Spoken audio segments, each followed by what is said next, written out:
आज है 31 अगस्त 2023 का बृहस्पतिवार। व्रत कथा संपूर्ण सुने भक्तों।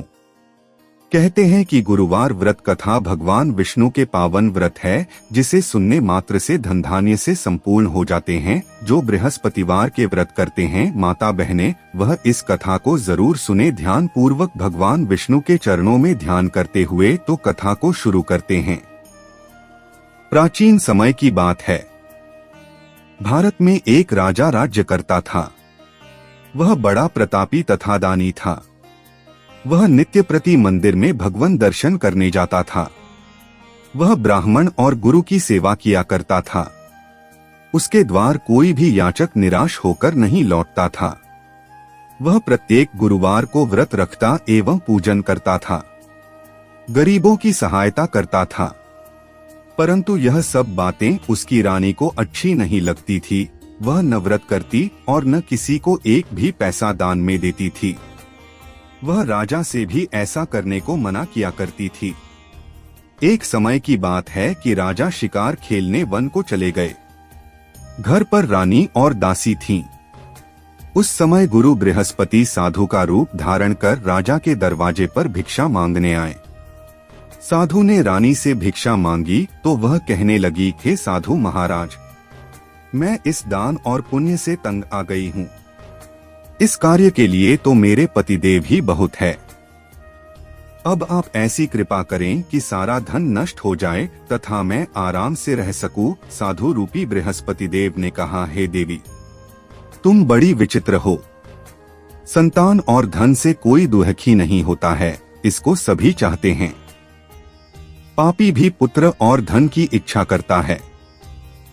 अगर तुम्हारे पास धन अधिक है तो भूखे मनुष्यों को भोजन कराओ, प्याऊ लगवाओ, ब्राह्मणों को दान दो, धर्मशालाएं बनवाओ, कुआं तालाब, बावड़ी बाग बगीचे आदि का निर्माण कराओ तथा निर्धनों की कुंवारी कन्याओं का विवाह कराओ, साथ ही यज्ञ आदि करो। इस प्रकार के कर्मों से आपके कुल का और आपका नाम परलोक में भी सार्थक होगा एवं तुम्हें भी स्वर्ग की प्राप्ति होगी। परंतु रानी साधु की इन बातों से खुश नहीं हुई। उसने कहा, हे साधु महाराज, मुझे ऐसे धन की आवश्यकता नहीं जिसको मैं अन्य लोगों को दान देती फिरूं तथा जिसको रखने और संभालने में ही मेरा सारा समय नष्ट हो जाए। साधु ने कहा, हे देवी, यदि तुम्हारी ऐसी ही इच्छा है तो जैसा मैं तुम्हें बताता हूँ तुम वैसा ही करना। बृहस्पतिवार के दिन घर आंगन को गोबर से लीपना, अपने केशों को पीली मिट्टी से धोना, केशों को धोते समय स्नान करना, राजा से कहना वह हजामत करवाए, भोजन में मांस मदिरा खाना, कपड़े धोबी के यहाँ धुलने देना। इस प्रकार 7 बृहस्पतिवार करने से तुम्हारा सारा धन नष्ट हो जाएगा। यह कहकर साधु महाराज रूपी बृहस्पति देव अंतर्धान हो गए। रानी ने साधु के कहने के अनुसार 7 बृहस्पतिवार तक वैसा ही करने का विचार किया। साधु के बताए अनुसार कार्य करते हुए केवल 3 बृहस्पतिवार ही बीते थे कि उसकी समस्त धन संपत्ति नष्ट हो गई। भोजन के लिए दोनों समय परिवार तरसने लगा तथा सांसारिक भोगों से दुखी रहने लगा। तब राजा रानी से कहने लगा कि हे रानी, तुम यहाँ पर रहो, मैं दूसरे देश को जाता हूँ। क्योंकि यहाँ पर मुझे सभी मनुष्य जानते हैं, इसलिए मैं यहाँ पर कोई काम नहीं कर सकता। मैं अब परदेश जा रहा हूँ, वहाँ कोई काम धंधा करूँगा, शायद हमारे भाग्य बदल जाएं। ऐसा कहकर राजा परदेश चला गया। वह वहाँ जंगल से लकड़ी काटकर लाता और शहर में बेचता। इस तरह जीवन व्यतीत करने लगा। इधर राजा के बिना रानी और दासियां दुखी रहने लगीं। किसी दिन भोजन मिलता और किसी दिन जल पीकर ही रह जाती। एक समय रानी और दासियों को 7 दिन बिना भोजन के व्यतीत करने पड़े तो रानी ने अपनी दासी से कहा, हे दासी, यहाँ पास ही के नगर में मेरी बहन रहती है। वह बड़ी धनवान है। तू उसके पास जा और वहाँ से 5 सेर बेझर मांग कर ले आ, जिससे कुछ समय के लिए गुजारा हो जाएगा। दासी रानी की बहन के पास गई। रानी की बहन उस समय पूजा कर रही थी। बृहस्पतिवार का दिन था। दासी ने रानी की बहन से कहा, हे रानी, मुझे आपकी बहन ने भेजा है, मुझे 5 सेर बेझर दे दो। दासी ने यह बात अनेक बार कही, परंतु रानी की बहन ने कोई उत्तर नहीं दिया, क्योंकि वह उस समय बृहस्पतिवार की कथा सुन रही थी। जब दासी को रानी की बहन से कोई उत्तर नहीं मिला तो वह बहुत दुखी हुई। उसे क्रोध भी आया। वह लौटकर रानी से बोली, हे रानी, आपकी बहन बहुत ही घमंडी है। वह छोटे लोगों से बात भी नहीं करती। मैंने उससे कहा तो उसने कोई उत्तर नहीं दिया। मैं वापस चली आई। रानी बोली, हे दासी, इसमें उसका कोई दोष नहीं है। जब बुरे दिन आते हैं तब कोई सहारा नहीं देता। अच्छे बुरे का पता विपत्ति में ही लगता है। जो ईश्वर की इच्छा होगी वही होगा। यह सब हमारे भाग्य का दोष है। उधर रानी की बहन ने सोचा कि मेरी बहन की दासी आई थी, परंतु मैं उससे नहीं बोली, इससे वह बहुत दुखी हुई होगी। आठ कथा सुन और विष्णु भगवान का पूजन समाप्त कर वह अपनी बहन के घर आई और कहने लगी, हे बहन, मैं बृहस्पतिवार का व्रत कर रही थी। तुम्हारी दासी हमारे घर गई थी, परंतु जब तक कथा होती है तब तक हम लोग न उठते हैं और न बोलते हैं, इसलिए मैं नहीं बोली। कहो, दासी क्यों गई थी? रानी बोली, बहन, हमारे घर अनाज नहीं था। वैसे तुमसे कोई बात छिपी नहीं है। इस कारण मैंने दासी को तुम्हारे पास 5 सेर बेझर लेने के लिए भेजा था। रानी की बहन बोली, बहन देखो, बृहस्पति भगवान सबकी मनोकामना पूर्ण करते हैं। देखो, शायद तुम्हारे घर में ही अनाज रखा हो। यह सुनकर दासी घर के अंदर गई तो वहां उसे एक घड़ा बेझर का भरा मिल गया। उसे बड़ी हैरानी हुई, क्योंकि उसने एक एक बर्तन देख लिया था। उसने बाहर आकर रानी को बताया। दासी अपनी रानी से कहने लगी, हे रानी, देखो, वैसे हमको जब अन्न नहीं मिलता तो हम रोज ही व्रत करते हैं। अगर इनसे इस व्रत की विधि और कथा पूछ ली जाए तो उसे हम भी कर लिया करेंगे। दासी के कहने पर रानी ने अपनी बहन से बृहस्पतिवार व्रत के बारे में पूछा। उसकी बहन ने बताया, हे रानी बहन, बृहस्पतिवार को सूर्योदय से पूर्व उठकर स्नान करके बृहस्पतिवार का व्रत करना चाहिए, लेकिन उस दिन सिर नहीं धोना चाहिए। बृहस्पतिवार के व्रत में चने की दाल और मुनक्कों से विष्णु भगवान का केले के वृक्ष की जड़ से पूजन करें तथा दीपक जलावें। उस दिन एक ही समय भोजन करें। भोजन पीले खाद्य पदार्थ का करें तथा कथा सुनें। इस प्रकार करने से गुरु भगवान प्रसन्न होते हैं, अन्न पुत्र धन देते हैं। इस तरह व्रत और पूजन की विधि बताकर रानी की बहन अपने घर लौट गई। रानी और दासी दोनों ने निश्चय किया कि वे बृहस्पति देव भगवान का पूजन जरूर करेंगी। 7 दिन बाद जब बृहस्पतिवार आया तो उन्होंने व्रत रखा। घुड़साल में जाकर चना और गुड़ बिन लाई तथा उसकी दाल से केले की जड़ में विष्णु भगवान का पूजन किया। अब भोजन कहाँ से आए? दोनों बड़ी दुखी हुई, परंतु उन्होंने व्रत किया था, इस कारण बृहस्पति देव भगवान प्रसन्न थे। वे एक साधारण व्यक्ति के रूप में 2 थालों में सुंदर पीला भोजन लेकर आए और दासी को देकर बोले, हे दासी, यह भोजन तुम्हारे रानी के लिए है, तुम दोनों करना। दासी भोजन पाकर बड़ी प्रसन्न हुई और रानी से बोली, रानी जी भोजन कर लो। रानी को भोजन आने के बारे में कुछ पता नहीं था, इसलिए वह दासी से बोली, जा तू ही भोजन कर, क्योंकि तू हमारी व्यर्थ में हंसी उड़ाती है। दासी बोली, एक व्यक्ति अभी भोजन दे गया है।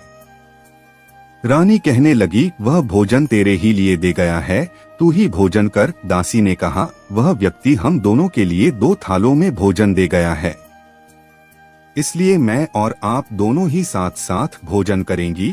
फिर दोनों ने गुरु भगवान को नमस्कार कर भोजन प्रारंभ किया। उसके बाद से वे प्रत्येक बृहस्पतिवार को गुरु भगवान का व्रत और पूजन करने लगीं।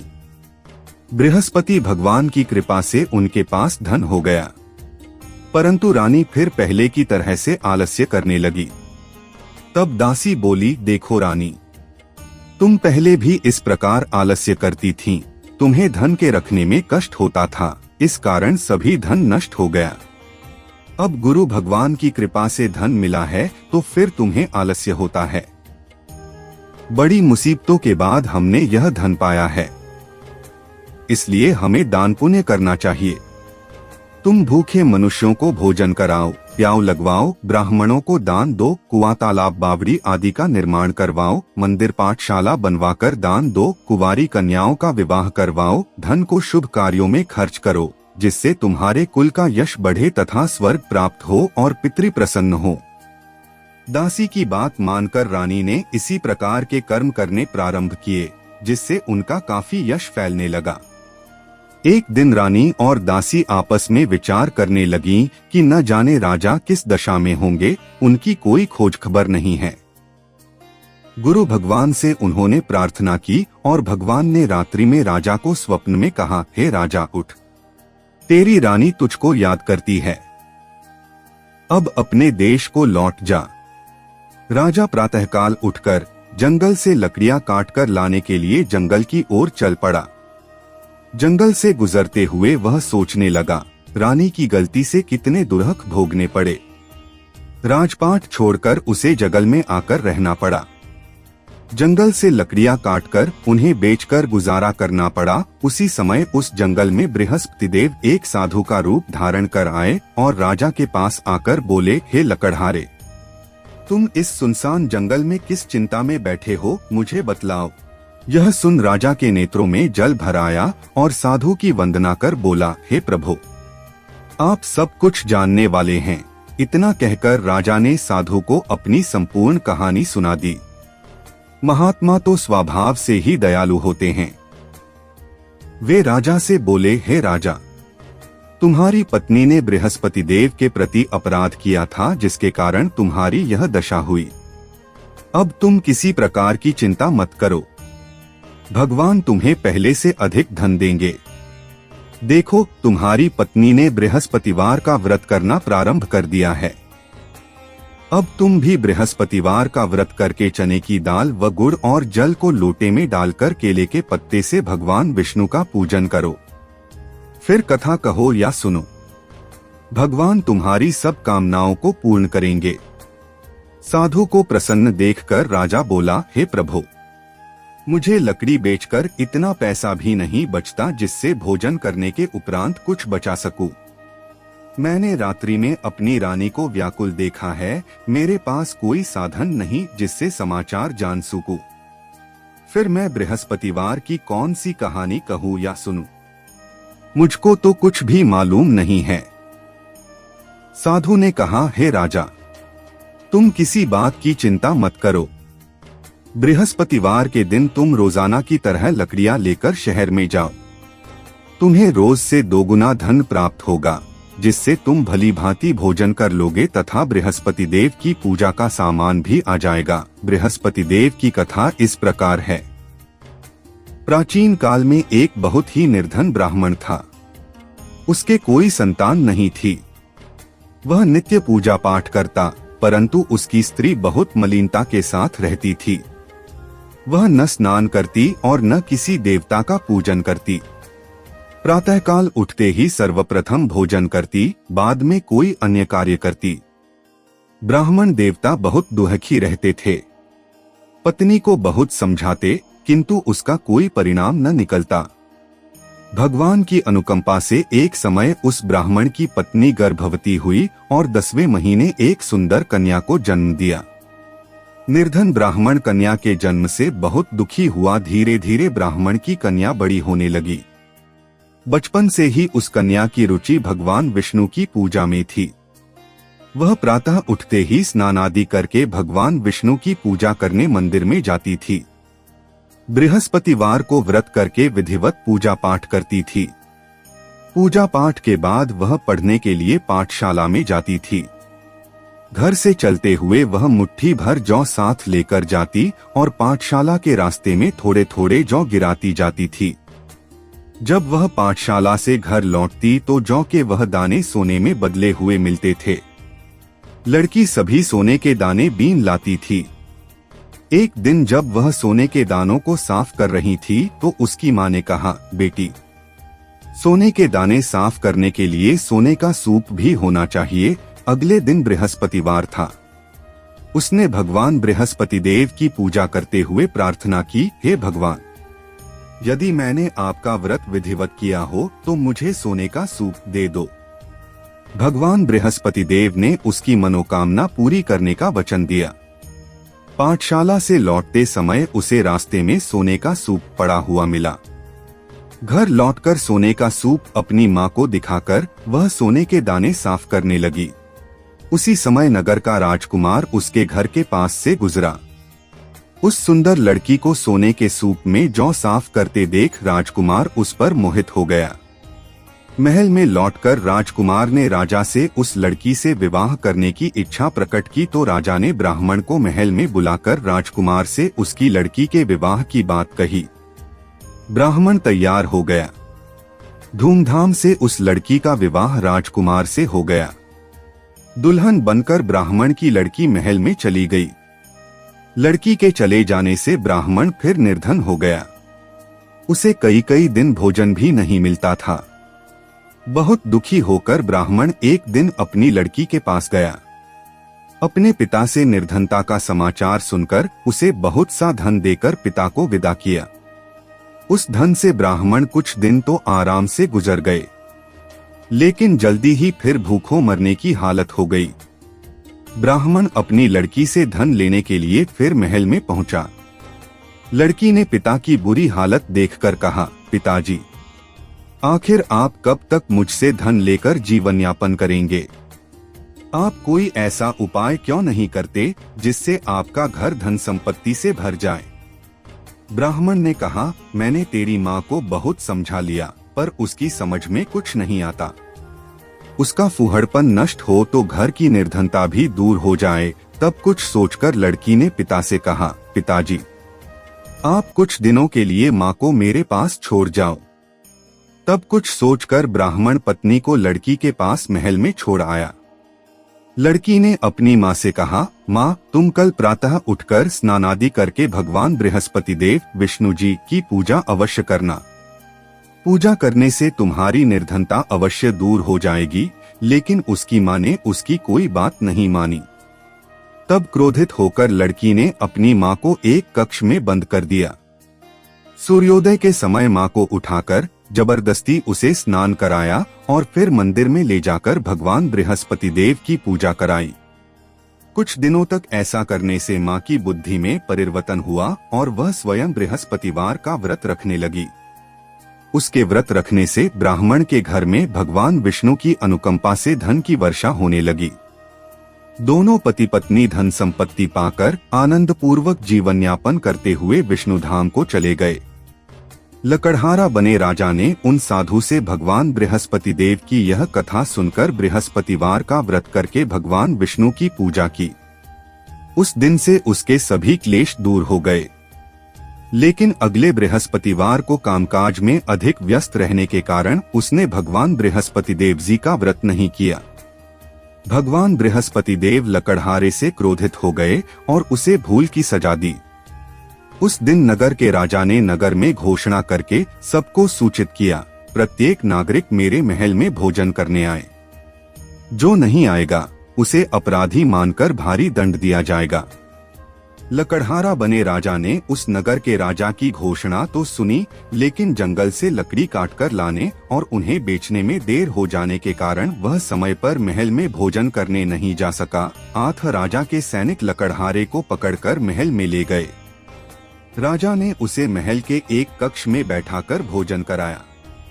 उस कक्ष में एक खूंटी पर रानी का सोने का हार लटका हुआ था। लकड़हारा अकेला उस कक्ष में भोजन कर रहा था। तभी उसने एक आश्चर्यजनक घटना घटती देखी। देखते ही देखते वह खूंटी हार को निगल गई।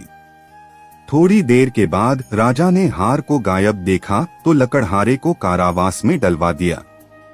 लकड़हारा मन ही मन अपने भाग्य को कोसने लगा।